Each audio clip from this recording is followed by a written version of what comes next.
Welcome to Veterans Connected, where maintenance and reliability expert and military veteran Eric Bevavino connects with fellow veterans in industry during each episode, where they exchange their experiences and discuss the transition from the military to industry and the paths and resources that led them to where they are today. The Veterans Connected podcast is proudly produced by the industry's leading network and learning community, Mobius Connect. Eric, over to you. Hello, everyone. I'm Eric Bevavino, host of the Mobius Connect podcast, focused on connecting military veterans to the maintenance and reliability community. Our aim here is to bridge the understanding gap between the military and civilian worlds, thereby improving the veteran transition journey and ultimately providing hope and a helping hand to any of our brothers and sisters out there struggling to find their way. We'll do this by interviewing veterans who have successfully made it through. For this session, we've chosen to interview one such Navy veteran, Miss Rachael Johnson, whose fascinating and patriotic story is a must listen for anyone interested in joining us on this mission. Today's podcast episode is supported by our friends at Asset Watch. Nikola Labs, the leading condition monitoring and proactive maintenance organization, has officially rebranded to Asset Watch. What makes Asset Watch special is that they not only provide the hardware and software needed to monitor your assets 24/7, but you'll also get a dedicated condition monitoring engineer who will provide you with real-time prescriptive insights on how to prevent downtime. While the company has a new name and a new look, their promise to you remains the same. Check out their new site at assetwatch.com to learn more and to sign up for a risk-free trial today. Thanks to our friends at Asset Watch for supporting today's episode. Now back to your listening. Welcome, Rachael. Thanks for joining us. How's it going? Going good. Good. And where are you joining us from today? North Carolina. North Carolina. Fantastic.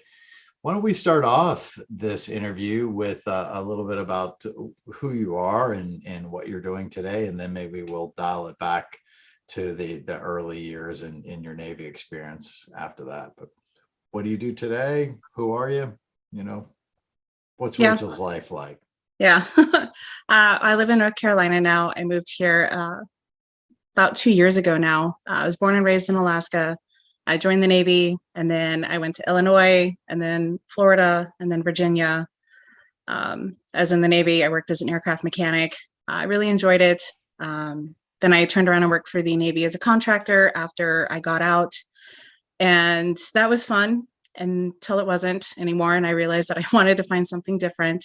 So I found SKF through a program that helps with bringing military and transitioning military and veterans into different jobs. So I started working for SKF a little over 6 years ago now. I started off as a vibration analyst at a surface mine, as a surface iron mine in Upper Michigan.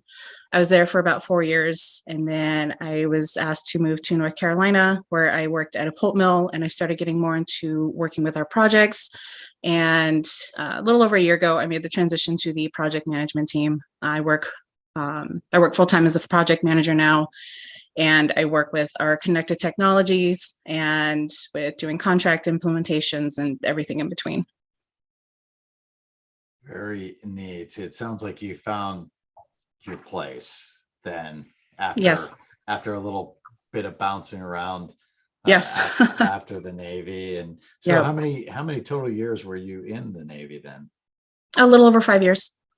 5 years active duty. Any reserve time after that, or you had No. enough Navy? Well, it wasn't my choice to get out. It was around the time that a lot of us were getting out. As I mentioned, I worked as a contractor for the Navy, and I basically just, I started off at VAW 120, and then I went to HSC 84, and then I started working for VAW 120 again, just wearing a different uniform. And it just seemed like every time we turned around, it's someone that we saw in a Navy uniform the day before, they were wearing the new contractor uniform. So it was interesting experience to turn around and work with everyone that I had served with as a contractor in my old shop, doing my old job, just working as a civilian instead.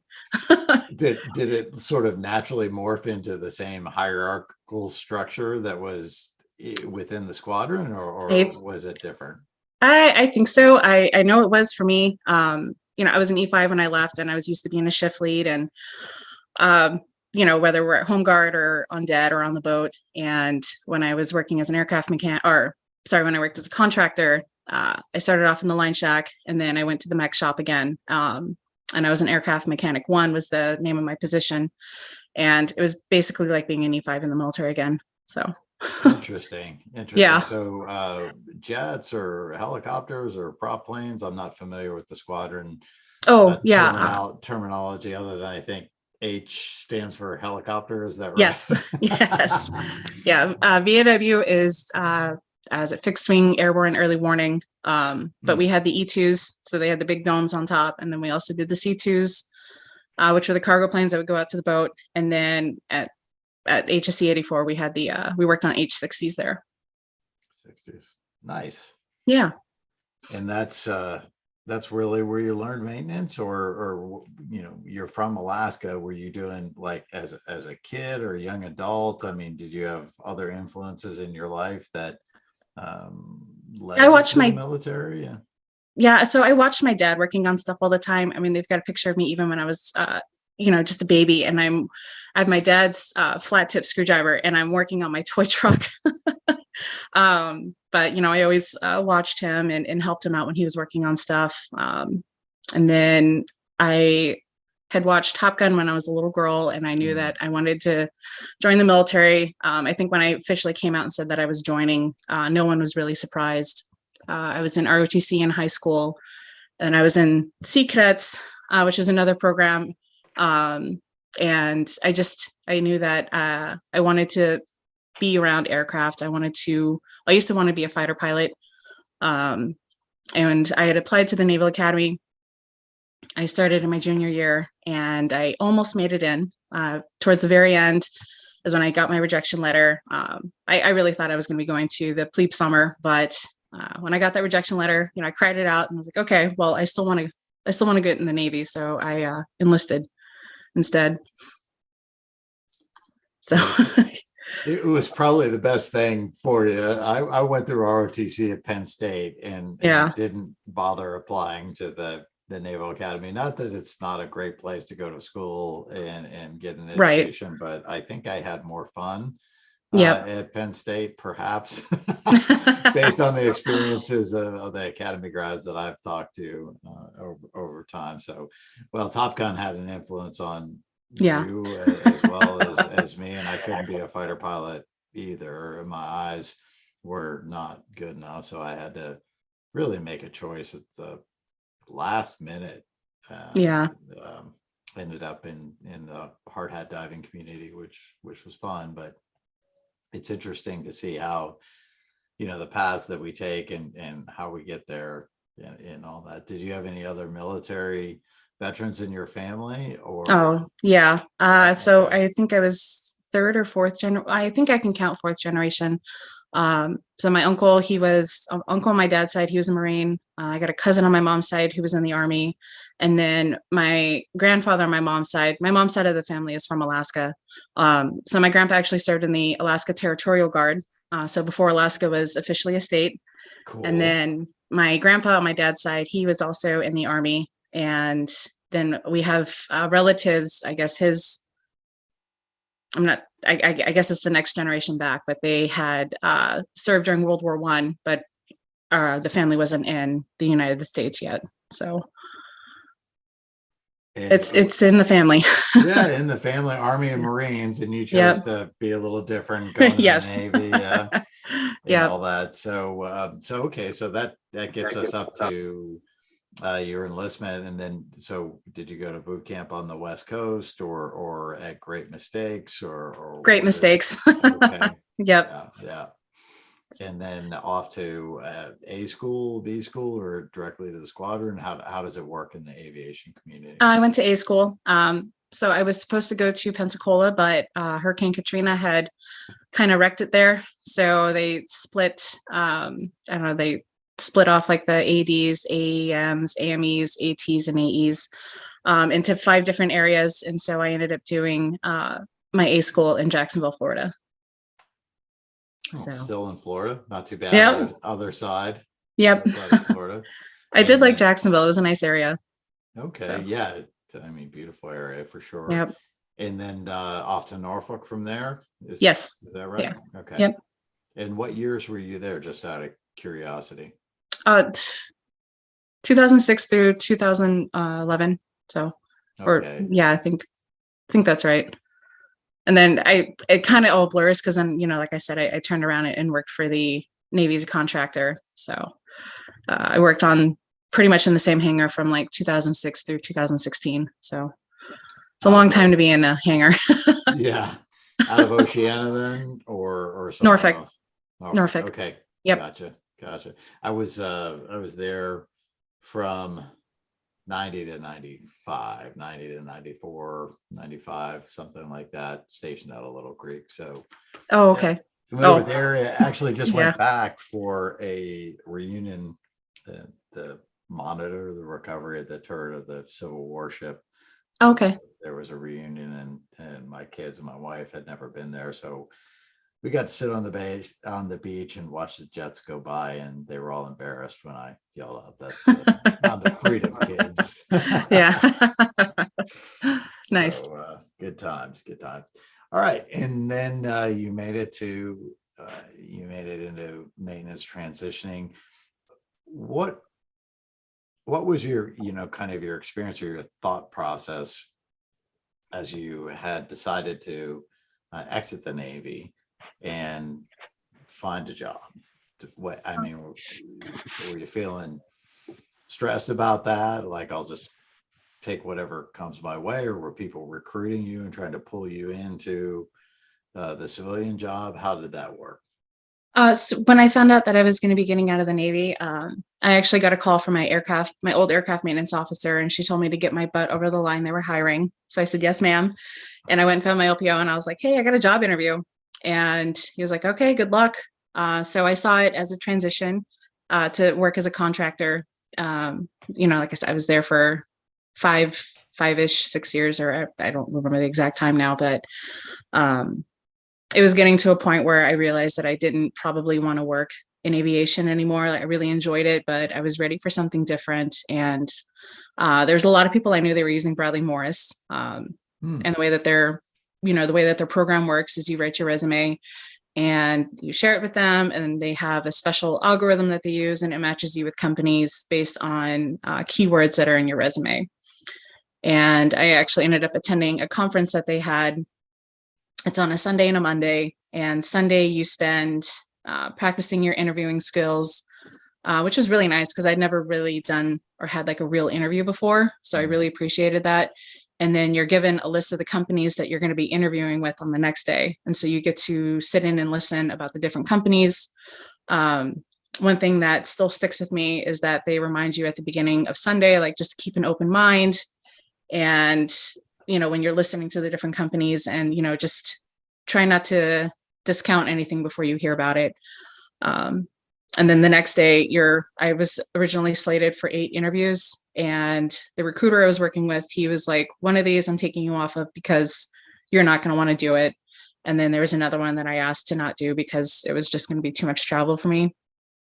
And so SKF was one of the companies that I was matched with, and it was one of my top picks. And it was really interesting to hear about it. And I had never heard about vibration analysis before. I was familiar with the brand. I never imagined that I'd be working for them. And, once I started doing the interviewing process with SKF, I was like, wow, I really want to work for this company. And I was really excited to get started. But that's how I found SKF. And, doing the job or working as a vibration analyst, it was something that like I'd never heard of. And it sounded like it was going to be a fun new challenge. And it really felt like it was a natural transition from working in aircraft maintenance to being a vibration analyst. Fantastic. So Yeah. this is exactly what we're getting to on this podcast. Like, how did the transition go? And it sounds like the initial transition, I mean, you were helped by people that you already knew from the Navy. They had gone over the line, and they pulled you in, which, okay, now you're still in the same area. You don't have to move. You don't have to really eject your identity, right? Because you're still Right. doing the same sort of thing with the same folks. You got a steady paycheck. You cross that really precarious hurdle or the bridge to get to, okay, I'm okay. I have air, I'm Yeah. surviving, and I've Yeah. got a paycheck, and I'm good. And that sounds like a really logical and perhaps intelligent and really smart way to go. If it doesn't happen to everybody, right? When Right. I transitioned, there was nobody saying, hey, come over here, do this. So tell me more about Bradley Morris. Is that that's a military recruiting company specializing in Yeah, they transitioning help vets? transitioning military and veterans. And I, when I know that someone's going to be getting out, I always like check out Bradley Morris, or you don't even have to be like fresh out. Like I used it after being out for a few years. Um, so it's available. I think it's a really great program. You get a recruiter, and they get to know you, and you get sent emails with different like jobs that they think you would be a fit for. But I think there was a lot of value in being able to attend a conference, and it worked out with the time that I signed up for Bradley Morris. That I think it was like a month or a month and a half wait to go to that conference, and I really think I think that was the best part of it, with working with Bradley Morris. And they're there with you too, like the whole time, even after you get the job, and they're helping you negotiate your offer. And I was able to reach out to them afterwards. I made the move up to Michigan, because SKF moved me from Virginia to Michigan. So when I left the military community, like I really left. Like I left everything and everyone I knew and started over in a job that I had never heard of. So it was that was jarring, but I'm glad I did it. So I guess it's not really any different than leaving Alaska to join the military and going to boot camp, and you don't know what you're doing, and you get into a routine, and then it's like, okay, well, now it's time to move to the next thing, and that's A school. And then you get comfortable and you go to your squadron, you get comfortable at that squadron, you go to the next one. So it was just another transition for me, but it was definitely that's yeah. It Well, was a big change. you were in Virginia right after your schools. You were probably there for almost 10 years, 10, 11 Yeah. years. So, I mean, even with the courage that you had grown up and had been trained to have, and then had been reinforced through the moves and going on your own into the Navy and stuff like that, it's a transition. And I think it's one that takes courage, and it can be, can make people afraid of it, right? Because you're leaving your Yes. community. Yep. You don't have friends, you don't have relatives. I mean, you have to reestablish yourself. And I think that's one of the things that veterans bring to the table: comfortability with change, because of Yes. what's sort of forced on people. Easy to make friends, easy to get to know and make friends, and gain trust and everything like that. So that's fantastic. So in Bradley Morris, I'm sorry if you said it, but how did you get introduced to them? Did you hear about them through a transition class, or friends that had Friends. used them? Okay. Friends. Yep.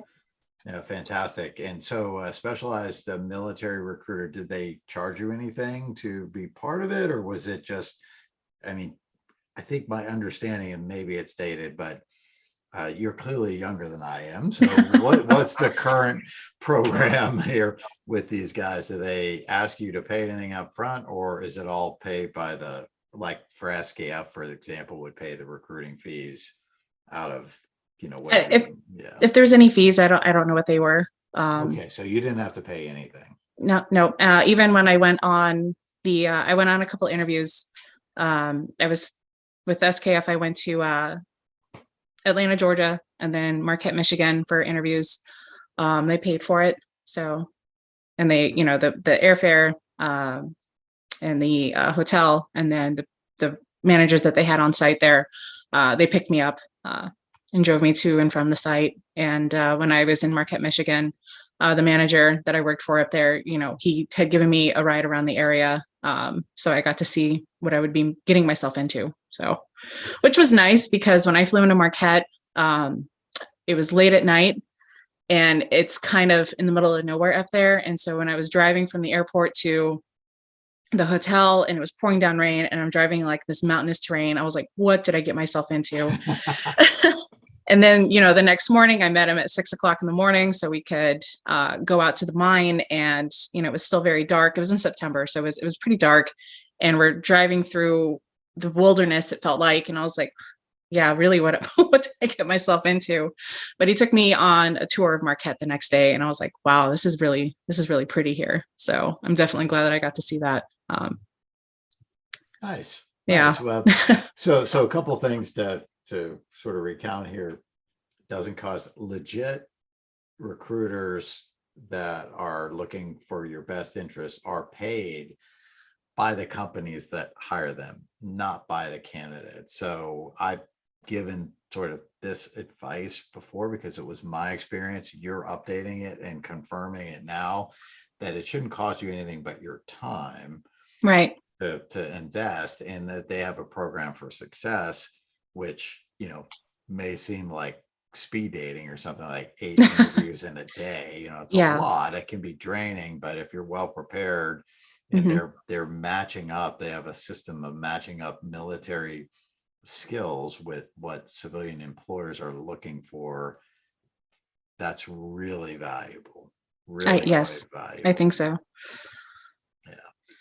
Well, good. And then when you went on the interviews, that for people who don't know, or veterans that are going through the transition, employers that are interviewing you, or it's a little bit of a sell both ways, right? You're selling yourself to the employer, plus they're selling them to you. So they pay for your airfare, they pay for your hotel, they should make sure you're safe and taken care of and you get from point A to point B. So if you're in the situation like you landed in Marquette and you don't have anybody that shows up, or they're like, hey, just bop in down here, and it's very clunky and you have to go through like mine safety training on your own or whatever, the opposite of what happened to you, right? Then that would be a red flag for somebody perhaps going on a job interview. So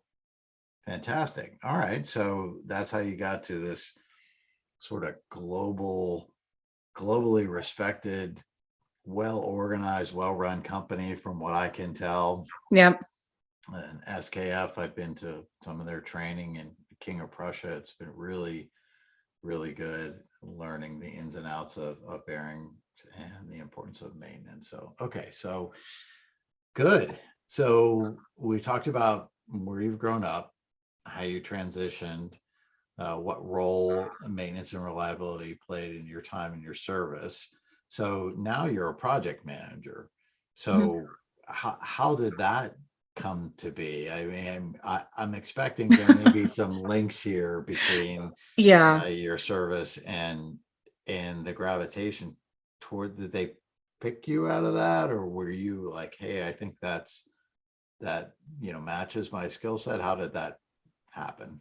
I think I've always liked projects. I've always been very passionate about it. I love being able to take the idea on the corner of a napkin and make it into reality. But when, and I think back to when I worked on aircraft, every job that we got, I was a CDI, which meant that I was checking work in progress. I was doing final lookovers of everything. And, generally we're overseeing a job that's going to go on, like if you change out a starter, or, changing an engine out, or you're doing something with the prop, like a CDI is involved and they're running the job. And it's kind of like a mini project. You get your team, you get everything set up for it. You're making sure that your team can reach the end goal. If there's any blockers that come up, you're clearing those blockers out for them. You're keeping maintenance control, which would be like the stakeholders, up to date on progress.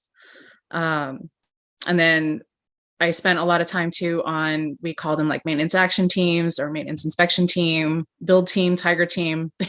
They had different names for it, but we would either take an aircraft that had been down for a few months. We called them our hangar queens. They've been stripped of parts and they haven't flown in a while, and we'd get them up and flying again. Or we'd have an aircraft that was getting ready to go down for like a 200 through 1200 hour, which means it's going to be down for a while. So they keep the same crew on the aircraft working on it to get it through those inspections. And then you do that and then you get it flying again. So those were all just kind of like many projects I saw. It just really felt like a natural transition to me. And then when I started working for SKF is when I realized that I wanted to go to school. So I used my GI Bill, which is really nice to be able to use that. And the GI Bill was able to cover my bachelor's and all but 2 classes in my master's. So I was working full time and going to school full time from about August 2017 through May of last year. I was just always busy. I was always doing schoolwork, but You say full time. So did yeah, SKF gave you a leave of absence or sabbatical or something it like was that? online. It was online school. So it was Oh, usually, yep, I was working on it outside of my work hours. So oh, yeah. okay. Yeah. So I would work all day and then I would get home, have a little bit of a break, and then I would be up late, usually most nights, doing my schoolwork, making sure I stayed on top of everything. So, but yeah, my bachelor's was when I was trying to pick it out, like I knew it was going to be technical management, and then I was trying to pick like what my concentration would be in. And I saw project management and I was like, okay, well, this kind of makes sense for me and it's very versatile. And I'm glad I did it. So it just, yeah, like I said, it just felt like a natural transition for me. And even talking to managers, they asked what my 5-year goal is. And I was like, oh, I want to be involved with projects. So it was really nice that they were an advocate for me to reach my goals. So Good leadership in management. yes. And I can only imagine how intense going through refitting or rebuilding an aircraft to the reliability standards of the Navy Yes. must be, and stakeholder involvement. And really, I mean, at that phase of your life, you were in your early 20s, right? Early, Yes. maybe mid 20s, Early 20s. Yeah. which is like, I mean, what kind of tremendous experience. So you have a templated form, you need to apply leadership, which you've Mhm. learned in the Navy. You're, learning the process, and if you have a natural ability or affinity towards that stuff, then it really, really clicks and makes sense. So that's great. And congratulations on your bachelor's. Are you going to finish your master's or I did. I finished oh, it you last did year. finish your, okay, Yep. great. Yep. Just out of curiosity, what was the school that you went to? I went to DeVry for my Okay, undergrad, and then I did Jack Welch Management Institute for my master's, which is through Strayer. fantastic. Well, Yeah. congratulations on Thank you. those. I'm a little latecomer to the postgraduate work in my master's, but I'm going through American Military University all online Okay. through the APUS system, public university system. So we'll see how that goes. I have 3 classes, 3 electives, and a project left after Okay. marketing, and marketing's going pretty well for me now. Yeah. I've done a marketing job before, so but this is great. This theme of project management runs through many of these interviews because it's really, I think maintenance and operations are really mission accomplishment critical things that the military really stresses, at least the Navy and the folks that have been on the phone from the Army. We haven't had any Marines yet. We did have a Coast Okay. Guardsman, but yeah, interesting. It goes along with that theme. So you're as happy as you could be in this role, I take it. Yeah, I'm really enjoying it. So I'm very happy to be here, and yeah, I love the people that I work with. I love the company that I work for. It's been really great. So I feel really grateful to be where I'm at. And if I hadn't kept that open mind like they told me to at the Bradley Morris conference, I don't know where I'd be. So I think it's definitely important to keep an open mind and be open to new opportunities instead of trying to focus on what your life should have or could have been. You just got to reroute. So, You got to redirect your passion, right? yep. Or figure out what's next, because I think that's great advice, right? And thank Yeah. you for bringing it up here as an impactful lesson that you learned through the process, because I mean, we're trained in the military to be specialists and experts in our field, and Right. it doesn't always translate as easily as one might think, especially for folks who are in Army, infantry, or Marine Oh yeah. Corps, Raider, I mean, special force people, you know, there aren't normally civilian jobs where you get to go out and, blow up bad Yeah. guys, right? That Yeah. that type of thing. Right. And keeping an open mind, because really the core, I think, is leadership and discipline, Yep. sort of I agree. flexibility, right? So Yep. yeah, great point. Thank you for that. So was there any kind of identity challenge going from a mission of serving the US in defense of like the homeland or the world, Hmm. or democracy writ large, that type of thing? When you went to the civilian world, did you have to kind of determine how to figure out what your why was through that process, or was it pretty kind of natural for you when you did that? I don't think I struggled with it at all. It was mostly just I was trying to figure out what I was going to do. I was trying to figure out Yeah, what I was going to do yeah. when I grew up. But um, Well, good. Yeah, I mean, that's something that sometimes folks have a challenge with. But it sounds like you were like clicking right over, and then yeah, life presented good opportunities, and you worked hard. The yep, preparation of opportunity and preparation is where it comes together, right? yeah. So okay, so I've got a few more questions on the list here, and we'll hit these. Okay. But I think the next one is, what role did leadership play into your military experience, and what leadership roles did you have at what age? I mean, we talked a little bit about it, but were there any other things you want to mention there?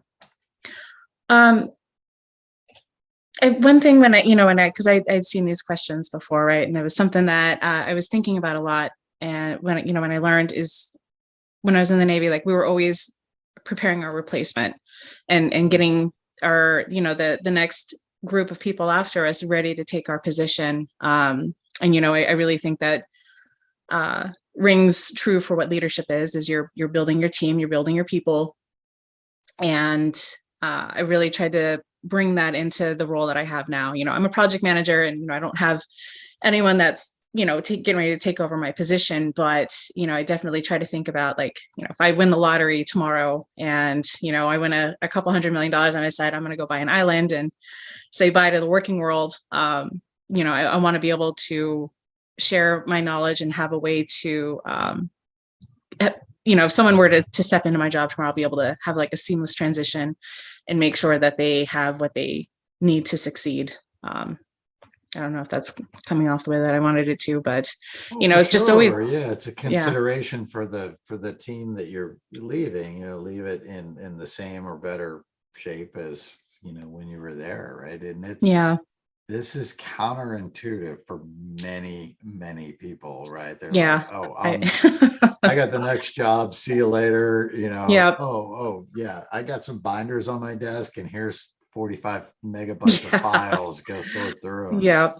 Yeah. Yeah, I remember when I was so I was working as a contractor, and I was working mids. And when we were still allowed to turn the aircraft up at night, I remember I was the only CDI for the mech shop, and I was the only turn qual person for the entire shift. And I remember there was one time that I had to stop hanging a prop so I could go turn an aircraft, or get the aircraft ready for the pilot to take over if it was early enough in the night. And then there was, another night that we had one aircraft we were trying to get the propeller balanced, and we were having issues for whatever reason. And then there was another aircraft that we were doing acceptance turns on it, because the aircraft are always transferring through the squadrons. You get the aircraft, and you do a look over it. You're looking to make sure everything is there, and you turn up the engines and make sure everything's working right. And that aircraft kept having a leak or an issue with the hydraulics. And I just ping ponged the whole night between the two aircraft, and I had to sneak away to grab myself some lunch. And if I could train more people to do what I could do, then I wouldn't be the only one doing it. It's less work for me, and it helps other people get like a broader knowledge of working on the aircraft. And that was something that another thing that I always kept in mind when we get new people, either new airmen are coming in, or we get a new contractor coming in and working, and making sure that they are learning to work on all parts of the aircraft, and not just, or all parts of what we do as a mechanic, or working on the engines, instead of just focusing on one part of it. Like if one person was really good with rigging and another person didn't really have experience with it, well, need to get those two working together and get that knowledge sharing going, and you can start training the next generation and getting them ready. So there's a lot of that, making sure that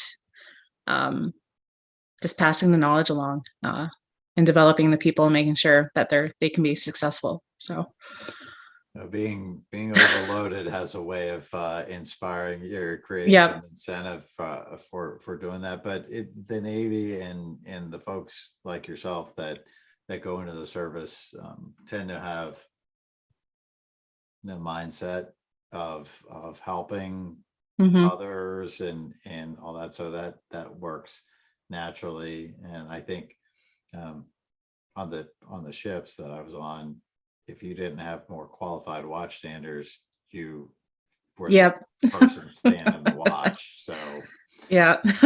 port and starboard watches 12 on 12 off gets pretty Yeah. old pretty fast. Yeah. Congratulations, you've been qualified, but here's your Yeah. next program.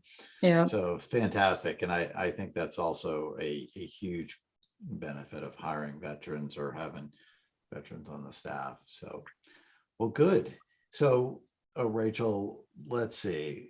Tell us what advice you would give any service member planning to transition to the civilian world that you wish you had when you made that move. I would say using the resources that are available to you sooner. I'm glad that things worked out the way that they did for me.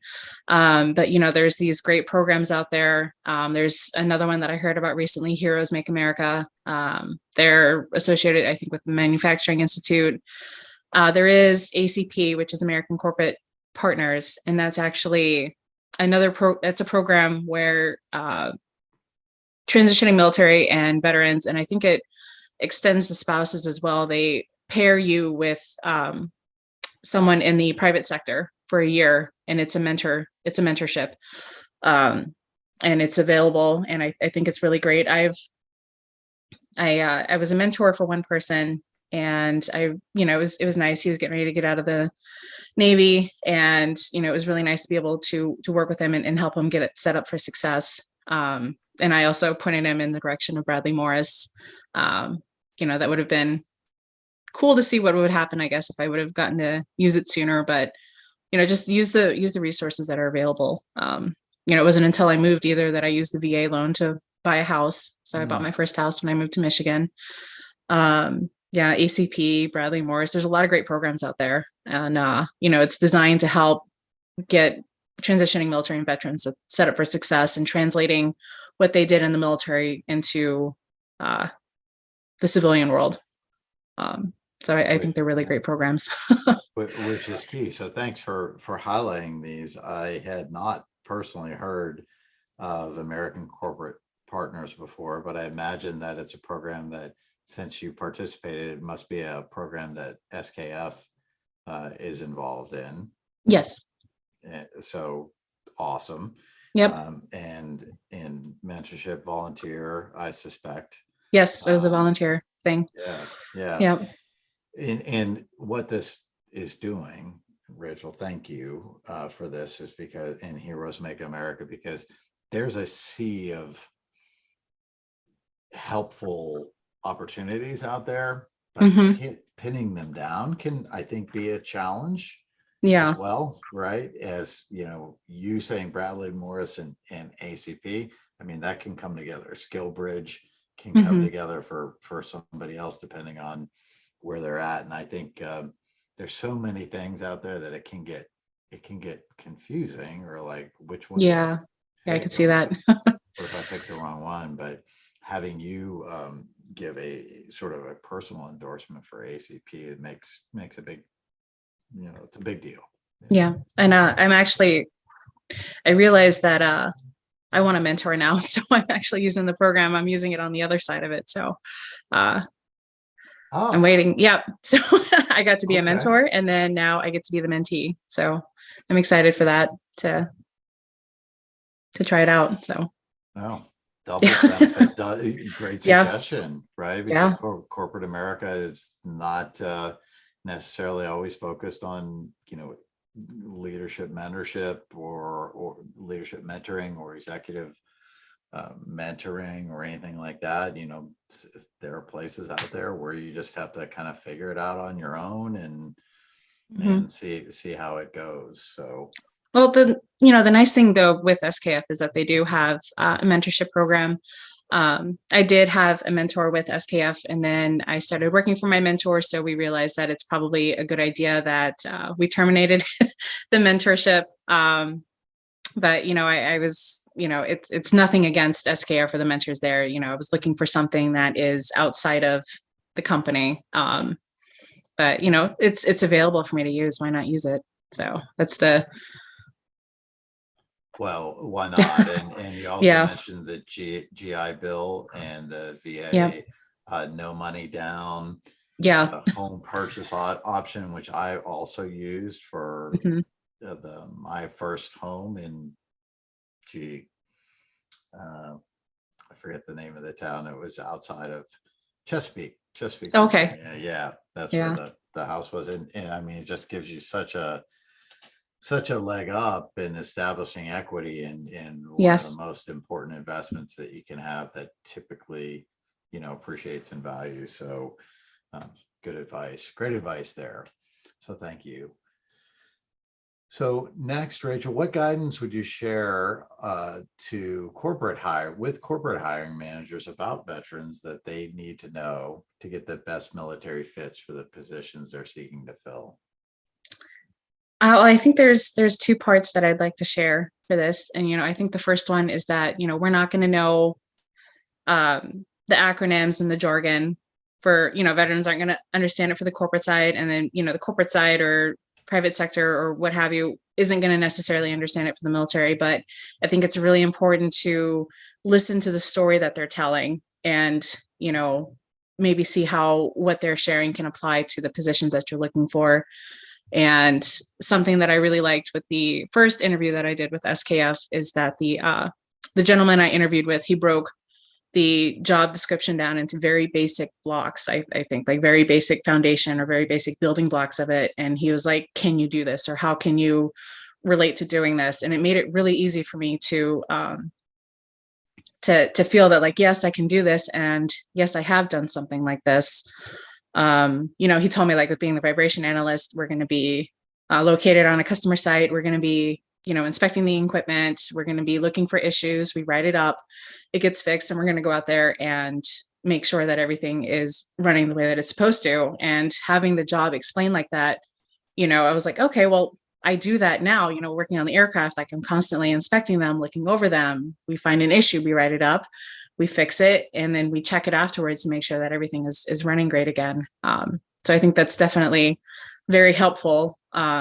He could have thrown in acronyms that I wouldn't have known, like start talking about an FFT spectrum or talking about waveforms or something. And I would have been like, yeah, no, like, like, I don't know if I could have done that, but breaking the job down into the very basic parts of it, I think really helps out and helps the person understand too what they're getting into. And I think helps empower them to feel that they can do the job or, they can find employment outside of the military. So tremendous advice that I don't believe that we've had on this podcast before. This is great. Yeah. So, I mean, when you break down the job elements into their basic tasks, so I mean, what a great way to go about it instead of saying, the CCT spectrum or whatever it happens to be in vibration analysis jargon, or we're going to go work on a drag line, or we're going to be underground, the mining vernacular versus the aircraft maintenance vernacular probably couldn't be more different, right? I mean, pretty different, but the basic elements of what each Yep. is doing, and maintenance and vibration analysis in this case are similar. So yeah, that could be off-putting. I could see how that could be off-putting or create misunderstanding Yep. between two people that could be, or two a candidate and a company that could be a perfect match if that Hmm. care is not taken, and some empathy exercise. So very good. Thank you.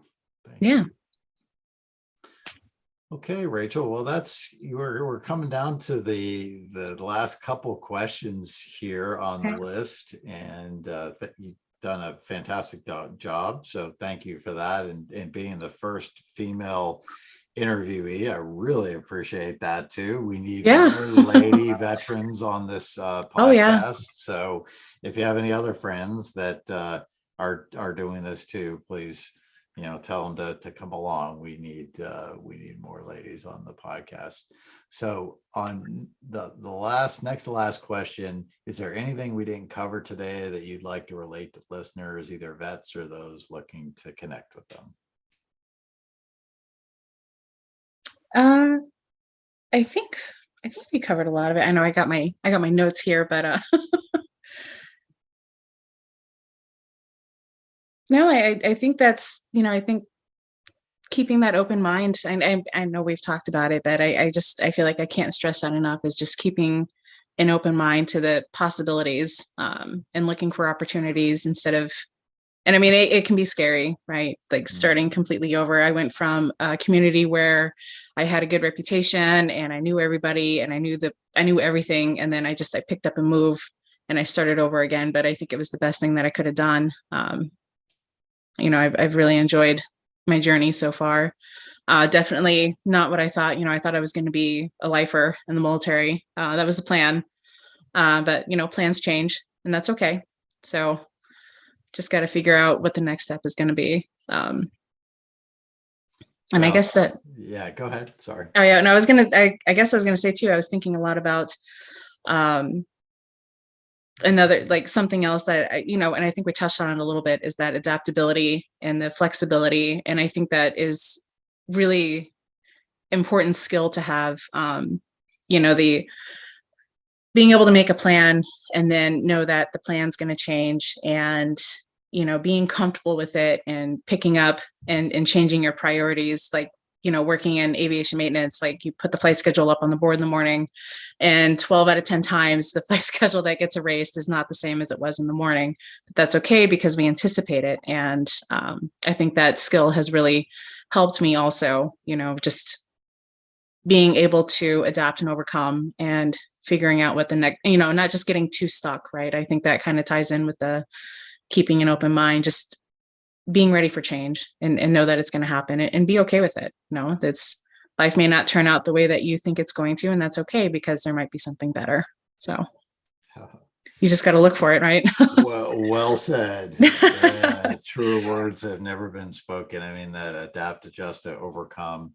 And I mean, life's coming at us faster than it ever has with technology. So Yes, being open-minded to change is not only going to be a nice to have, but probably a need to have I going agree. forward, for everybody. So great advice, well spoken. And do you have any unique highlights? Are there any stories that you tell over and over again from your Navy experience? Like, there I was right on the tail of a MiG, and even though neither you or I got there, right? Right. Yeah. No, I think no, I just, you know, I know I'm like stammering now, but no, I think the one that I definitely like to share, and the one that I tell, is the one where, with Bradley Morris, and keeping an open mind, Yep. taking those blinders off, and being really open.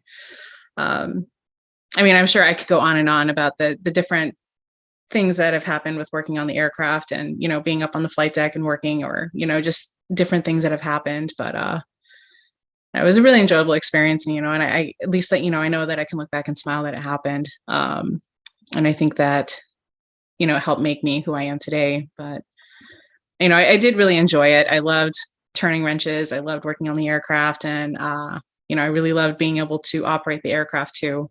I could do everything but turn. But taxi or fly it. So that was pretty cool. I do kind of miss cool. that. Yeah, that's cool. Being in your mid-20s and you're in charge of a multi-million-dollar aircraft, that's a lot of responsibility for someone. Not bad, and not just on a video game console, right? Like right. The real deal. Yeah, the real deal. Yeah. Well, great. Thank you, Rachael. I sincerely appreciate you taking the time to talk to me and to help us on this mission. How can folks get a hold of you if they want to learn more? Are you on LinkedIn? I'm on LinkedIn. Yep. Yeah. Okay. Yeah. Very good. That seems to be the professional social media site of choice. Yeah. And that's good. So before we close out, I'd like to remind our listeners to give us a 5-star rating if you enjoy what you heard here, and it'll really help us out. So thank you, Rachael, and thank you to Mobius for providing this platform, help both transitioning vets as well as those looking to hire them in the field of maintenance and reliability. It's been a great pleasure talking to you, Rachael, today. Thank you so much for your service and for helping us out. Yeah, thank you for having me. All right. Have a great weekend. Thanks, you too. Thank you for joining us for this episode of Veterans Connected. We will see you back for another episode very soon. In between, we hope to see you in the Veterans Connected community group where you can meet Eric and fellow podcast guests and share with other industry veterans at MobiusConnect.com. And we hope to see you there.